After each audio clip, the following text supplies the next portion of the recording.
Habakkuk chapter 2, verse 3. For the vision is yet for an appointed time, but at the end it shall speak and not lie. Though it tarry, wait for it, because it will surely come, it will not tarry.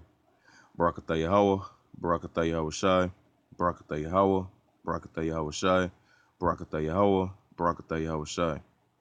All praises, honor, and glory to Yahweh, Ba'asham Yahweh Shai. Double honors to the apostles and the elders of Great Millstone, and salutations to all you Achim around the world preaching the gospel in truth and in sincerity and with charity.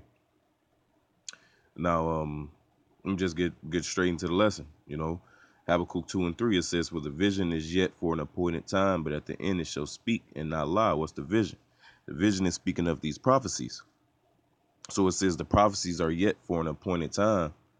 And what's that appointed time? The appointed time is at the end, which we're living in right now because the prophecies are speaking now. It says, but at the end it shall speak and not lie. This is one of the ways we know that we're at the end of this place because these prophecies are starting to speak. It says, though it tarry, wait for it. So though it seems as though it's tarrying, wait for it because it will surely come. It will not tarry because it is for an appointed time. The Lord got everything set up for his rightful time for the things to go down and for things to happen. And one of the prophecies is the RFID microchip, which I got a quick little video. It happens in seconds. Moms and dads, you know that feeling. Your child gets lost in a store, maybe just wanders off for a second or two. Your heart stops, though. Panic sets in, and you think the worst. It's happened to most of us, but what if you had a secret weapon, an extra layer of safety, so to speak? How far would you go to keep your children secure? Would you be willing to microchip them? Experts tell us the technology already exists. Turns out one Bay Area mother is all for it, and she shared her story with our Melanie Michael. Chances are if you have a four-legged family member at home, it's already microchipped. And if the technology exists to save Fido in an emergency, what about microchipping your child? Oh, my son back! We've seen it in movies. He got my daughter! Over and over again, children gone missing. Stephanie's teenage daughter is a special needs child, prone to wander off and trust strangers. For that very reason, Stephanie wholeheartedly welcomes microchipping a child. If a small chip the size of a grain of rice could have prevented a tragedy, I think most parents, hindsight would have said, I wish I would have done it. A well-known technology expert out of Boston tells us microchipping poses little to no health risks and would act as a barcode of sorts. Without question. It could save a life. And it's the size of a grain of rice, very, very small. And the expert that we spoke with actually tells us that barcodes were introduced in the late 1960s, and back then people thought, this is way too invasive and too weird, and now barcodes are so commonplace that we don't even think about them anymore. The expert tells us this will happen sooner rather than later. But, have companies actually tried this? That's a different scenario. It did not go through, but you can bet somewhere, someday, someone is going to pull this off, and we could see those microchips in everyone. That's interesting to think about. Melanie Michael live in Tampa. Thank you for that. Right, And with that, we get straight into the scriptures.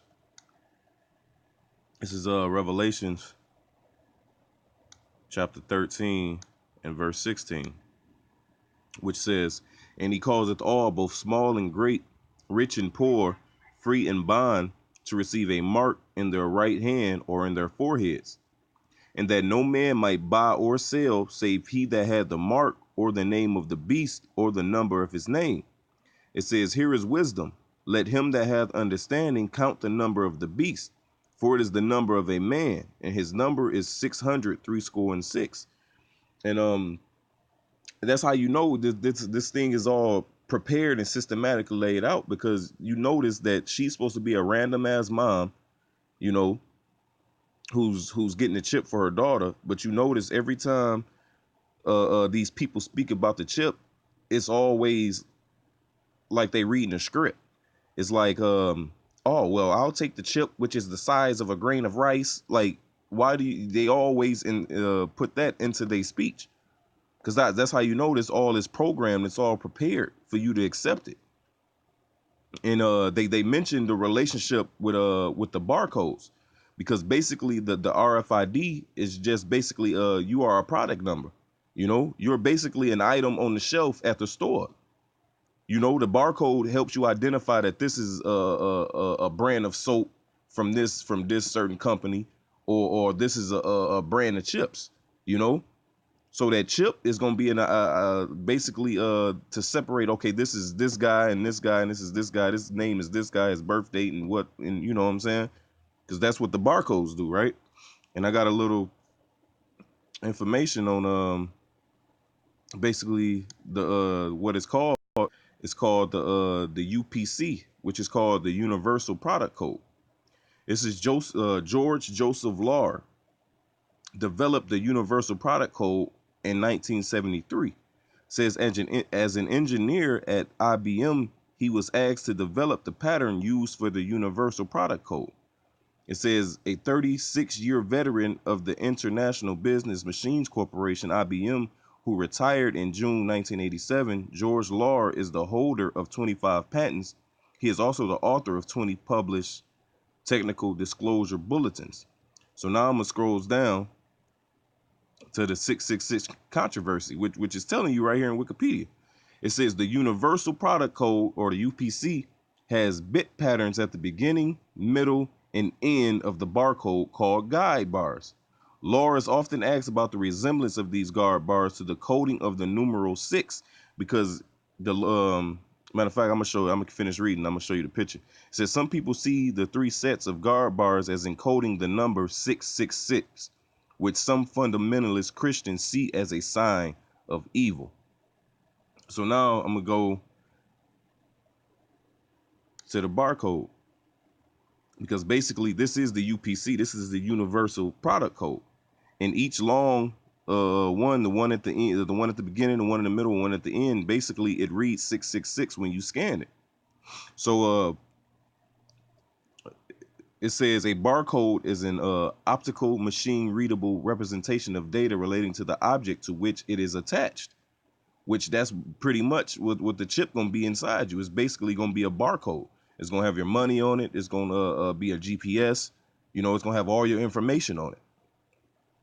It says originally barcodes systematically represented data by varying the widths and spaces of parallel lines and may be referred to as linear or one-dimensional. It says later two-dimensional codes were developed using rectangles, dots, hexagons, and other geometric patterns in 2 dimensions, usually called barcodes, although they do not use bars as such. Barcodes originally were scanned by special optical scanners called barcode readers. Later, application software became available for devices that could read images such as smartphones with cameras, right? Because you could purchase something just with your smartphone when you scan the barcode. You know, this is the advancement in technology, which is, I'm going to scroll down, which it says right here.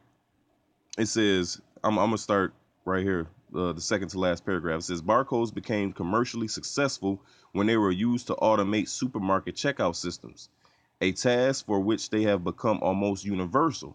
It says their use has spread to many other tasks that are generically referred to as automatic identification and data capture. The very first scanning of the now ambiguous Universal Product Code barcode was on a pack of Wrigley Company chewing gum in June 1974. It says other systems have made inroads in the AIDC market, which means automatic identification and data capture.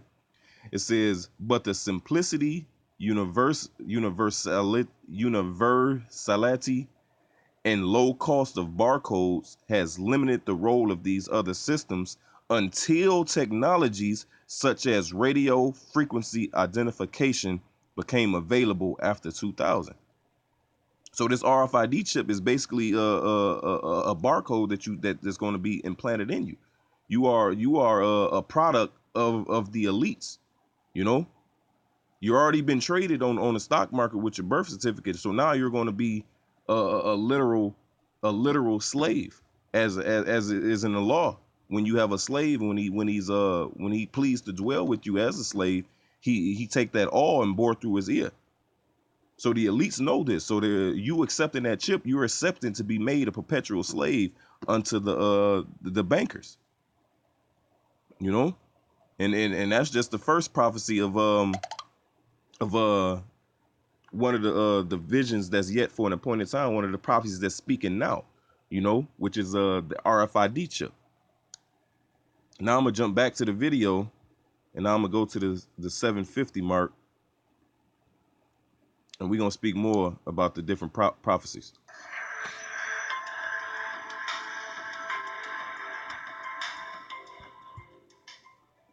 Quite a sight over New England overnight. I thought I was seeing things as the night sky was lit up by a meteorite. Now, people in several states, including right here in Rhode Island, reported seeing the bright flash early this morning. Guys, check this out. A meteor caught on camera overnight. Look at that. Ooh, wow. In Portland, Maine, this is dash cam video from a police officer's cruiser. The meteor could be seen as far as south as New Jersey and as far north as Nova Scotia. Saw some reports on Twitter, people asking, what was that? Look at that. That's insane. Yeah, normally it's just like a little street, but that was like... That's pretty big. So we jumped up and we looked out of our window, and there we saw this white fireball with a tail and like sparks coming off of it. Susan Decker and her husband in Littleton, New Hampshire saw it, and so did thousands of others around the Northeast. Some people say the meteorite sounded like a big jet flying low in the sky.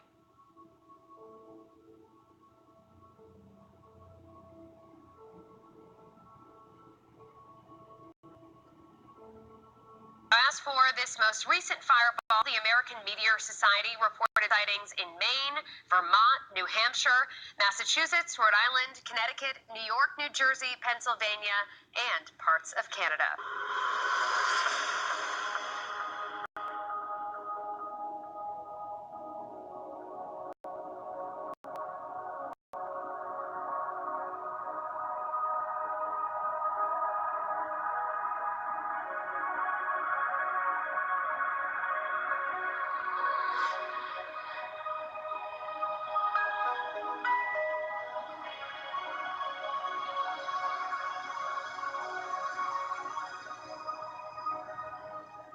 A Northern California town is under attack tonight by a raging swarm of killer bees. Have you ever seen anything like this? No, I haven't. This is, a new situation that we're going to have to deal with. Welcome back. A California neighborhood is hoping a bee invasion is coming to an end. It's believed the bees are killer bees. They've already killed 2 dogs and stung dozens of people. No one's sure where these bees came from, but we know where they went. Into kitchen windows, people's faces. Got me right in the eye. And this mail carrier's hair. I don't know what to do. I'm just running around, screaming. They were super aggressive. They were literally like following us and going after us and banging on the window.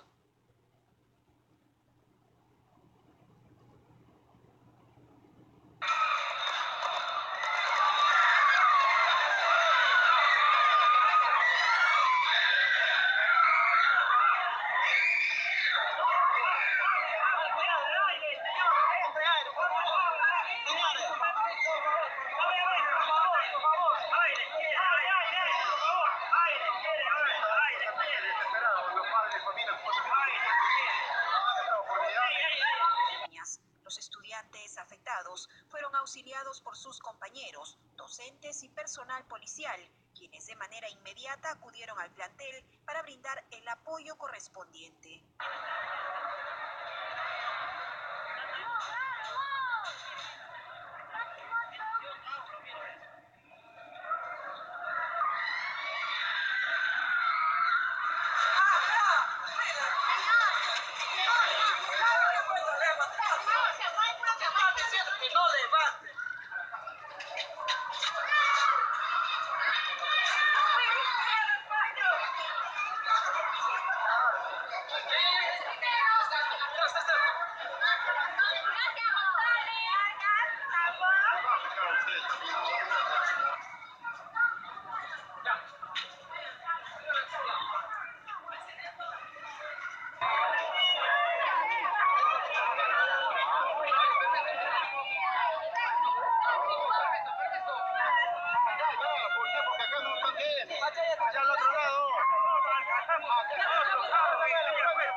Two dolphins, a mother and a baby, have been found dead in Elizabeth Key.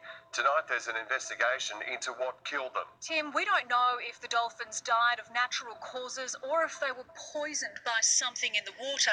Today, dozens of people saw the carcasses floating in the river near the Elizabeth Key inlet. These 24 pilot whales have all died after they wandered into shallow waters in the Gulf of California. 3 were able to be rescued, 2 adults and a calf, after being successfully directed to deeper waters. Seen here when rescue efforts were still underway, the whales died despite overnight attempts to move them away from shore. The exact reason for their migration into shallow water is unknown. Also this morning, another major earthquake has jolted Ecuador just weeks after a quake in the same region caused this damage and killed hundreds of people. Today's quake was not as strong, but it collapsed some buildings and caused power outages. Japan has been hit by another earthquake, this time a 5.6 magnitude trembler in the north of the country. The quake rattled Tsukuba, where the science and technology ministers from the group of 7 nations are meeting as we speak. The latest quake comes a month after 2 strong earthquakes struck the country's Kumamoto prefecture.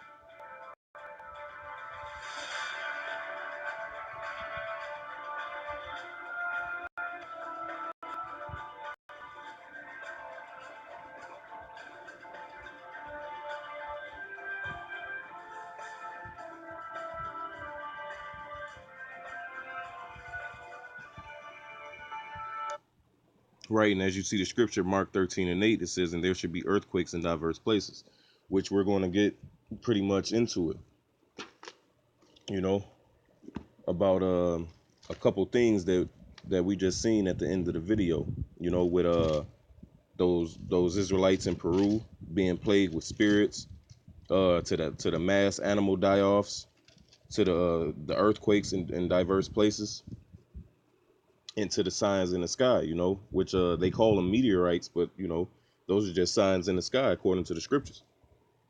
This is, and I'm gonna start in Matthew 24. This is Matthew 24, and I'm gonna start at 4. It says, and Yahushua answered, Salakia.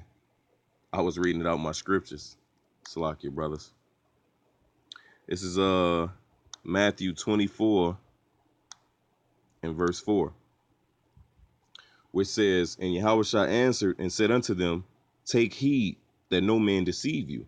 For many shall come in my name, saying, I am Hamashiach, and shall deceive many.